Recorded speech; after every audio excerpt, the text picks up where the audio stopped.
ও মা, পচা ডোবার দিকে তাকিয়ে কি এত ভাবছো শুনি? আমার রান্না তো সেই কখন শেষ হয়ে গেছে, ডাকতে ডাকতে গলা একেবারে শুকিয়ে গেল, তবে ওখান থেকে নড়ছো না কেন? হ্যাঁ, না গো গিন্নি, পুকুরটার সাথে ছোটবেলার অনেক স্মৃতি জড়িয়ে আছে। বাবা বেঁচে থাকতে পুকুরে কত মাছ চাষ করেছেন। এখন দেখো পুকুরটা কেমন ময়লায় পরিপূর্ণ। তাতে হবেই বা কি? পুকুরে তো কোনোদিন একটা মাছও ছাড়লে না, তাই পাড়ার সব লোকে মিলে ময়লা ফেলে পুকুরটার এই হাল করেছে। বুঝলে গিন্নি, পুকুরটা পরিষ্কার করে মাছ চাষ শুরু করব। না থাক, তার কোনো দরকার নেই। খেয়ে দে বাজারে ফুচকা বিক্রি করতে যাও, ওটাই ভালো হবে। না না, আজ আর বাজারে যাব না ফুচকা বেচতে। কেন যাবে না কেন শুনি? কাল সব পাঁপড়গুলো শেষ হয়ে গেছে। বাজার থেকে ফিরতে অনেক রাত হয়ে গেছিল তো, এজন্য আনতে পারিনি। বিকেলবেলায় গঞ্জের হাট থেকে ফুচকার পাঁপড় কিনে এনে ভেজে রাখবো, কাল থেকে আবার বিক্রি করতে যাব।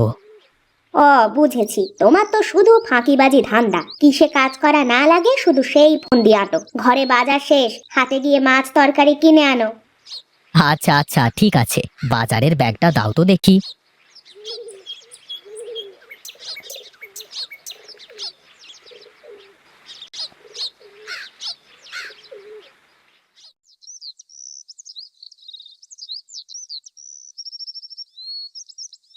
কি গো মহেশ ভাই, কোথায় চললে? কোথায় আর যাব, যাচ্ছি একটু বাজারের দিকে। তাহলে গাড়িতে উঠে বসো, একসাথেই যাই। আমিও ওই বাজারেই যাব বাজার করতে, বুঝলে? তাহলে তো ভালোই হলো, একটা সাথী পাওয়া গেল। তা দাদা, আজ বাজারে ফুচকা বিক্রি করতে যাওনি যে? আর দাদা, একটু বিশ্রামের প্রয়োজন আছে তো নাকি? না দাদা, তা ঠিকই বলেছ। আজ মরলে কালকে 2 দিন, শরীরের একটু বিশ্রামের একটা প্রয়োজন আছে তো নাকি? হ্যাঁ দাদা, তা তো অবশ্যই। এই তো, এই বাজারে চলে এসেছি। এই চলো চলো, একসাথেই বাজার করি। হ্যাঁ, তোরা এইখানে থাক বাবা, আমি বাজার করে আসি। হ্যাঁ, এই চলো মহেশ দাদা। চল চল, আগে মাছের দোকানের দিকে যাই, একটু পরে গেলে আর মাছ পাবো না। হ্যাঁ হ্যাঁ, তাই চলো।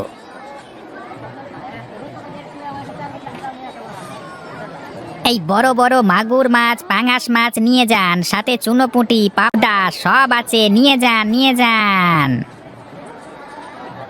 সে কি রে, এত বড় বড় মাগুর মাছ কোথায় পেলি হরি? ওই যে ওই পাড়ার মতিনের কাছে গো দাদা, এই মতিনের বাড়ি থেকে আজকে সকালে মেরে আনলাম মাছগুলোকে। কিন্তু মতিনের তো কোনো পুকুর নেই, এত বড় বড় মাছ পেলো কোথায়? ওর বাড়ির পাশে একটা ছোট ডোবা আছে, সেটা জানতাম আমি। হ্যাঁ, এই ডোবা থেকেই ধরেছি দাদা মাছগুলোকে। বলিস কি রে, ডোবাতে এত বড় বড় মাছ হয়? তা তো জানতাম না। হ্যাঁ, বিশ্বাস না হলে তোমার ওই যে বাড়ির পাশে ছোট্ট ডোবা আছে, ওইখানে কিছু মাছ রেখে দেখোই না কি হয়। হ্যাঁ, তুই খারাপ বলিসনি, কিন্তু মাছের পোনা কোথায় পাবো বল দেখি? হে, তুমি কোনো চিন্তা করো না, তোমার কটা লাগবে শুধু আমাকে বলো, আমি তোমার বাড়িতে গিয়ে দিয়ে আসবো। তা আমার ওই ডোবায় কতগুলো মাছ দেওয়া যাবে বলতো?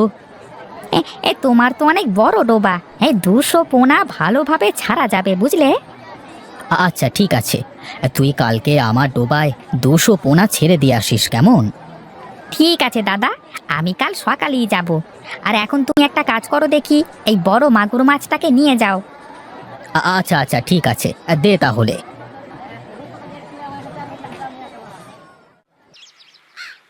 জয়, আমাদের বান্ধবী দীপালি আছে না, ও আজ বলছিল ও নাকি কোথা থেকে দই ফুচকা খেয়েছে, বুঝলি? দই ফুচকা? সেটা আবার কি?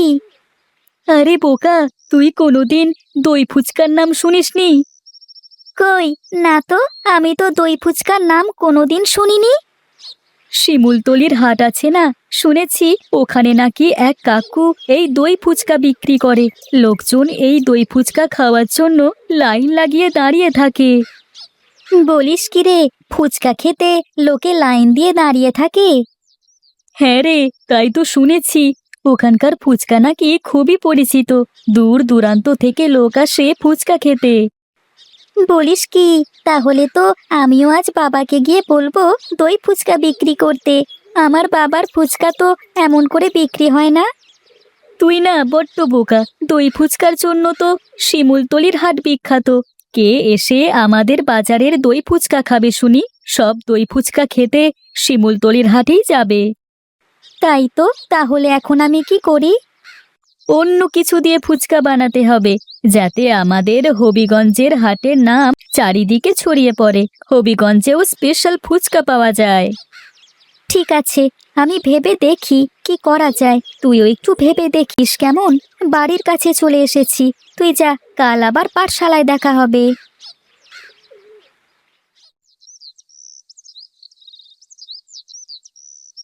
এই মহেশ দাদা, হে কোথায় গো? বাড়িতে আছো? আরে মতিন দাদা যে, তুমি এসেছো? তা মাছ কি সব নিয়ে এলে? হ্যাঁ গো, নিয়ে এলাম। চলো চলো, এখন ডোবার ধারে চলো, মাছগুলো ডোবায় ছেড়ে দিয়ে আসি। হ্যাঁ হ্যাঁ, তাই চলো তাই চলো।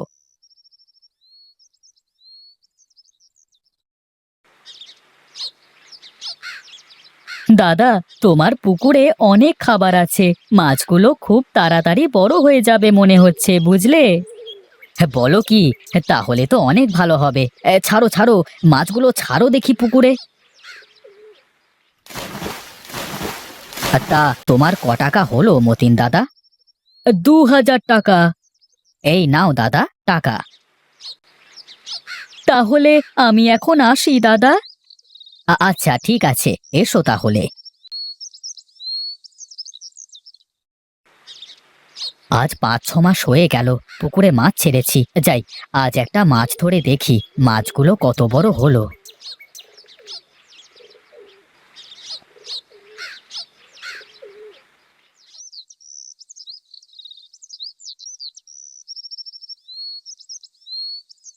আরে এই তো মনে হচ্ছে মাছে টোপ গিলেছে। দি দি একটা টান। আহ, আরে আরে এই তো মাছ কত বড় হয়েছে। গিন্নিকে ডাক দি। গিন্নি, ও গিন্নি, আরে এইদিকে এসো, দেখে যাও কত বড় মাছ ধরা পড়েছে বড়শিতে।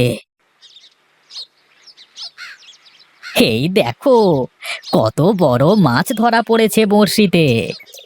ওরে বাবা, আমার তো বিশ্বাসই হচ্ছে না, পুকুরের মাছগুলো এই কয়দিনে এত বড় হয়ে গিয়েছে। হ্যাঁ গো গিন্নি, তাই তো দেখছি। নাও নাও, এখন মাছটা নিয়ে বাড়িতে গিয়ে রান্না করো দেখি। আমি আর একটা মাছ ধরে দেখি সত্যি মাছগুলো এমন বড় বড় হয়েছে কিনা, বুঝলে? আচ্ছা ঠিক আছে, আমি গেলাম তাহলে।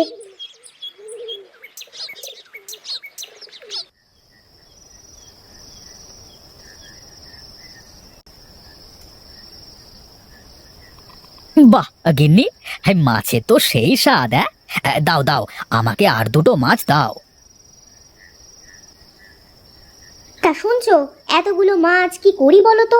এত মাছ তো আর খাওয়া সম্ভব নয়, আবার রেখে দিলেও তো মাছগুলো নষ্ট হয়ে যাবে। আমি বলি কি বাবা, তুমি এই মাছ ভর্তা করে ফুচকার মধ্যে পুড়ে বিক্রি করো, দেখবে তোমার ফুচকার খুব নাম হবে। জয় ঠিক বলেছে, দেখো না শিমুলতলি বাজারের ওই দই ফুচকার কি জনপ্রিয়তা। আচ্ছা বেশ, আমি কাল সকালে বাজারে গিয়ে এই মাগুর মাছের ফুচকা বিক্রি করব। দেখি কোনো লাভ হয় কিনা।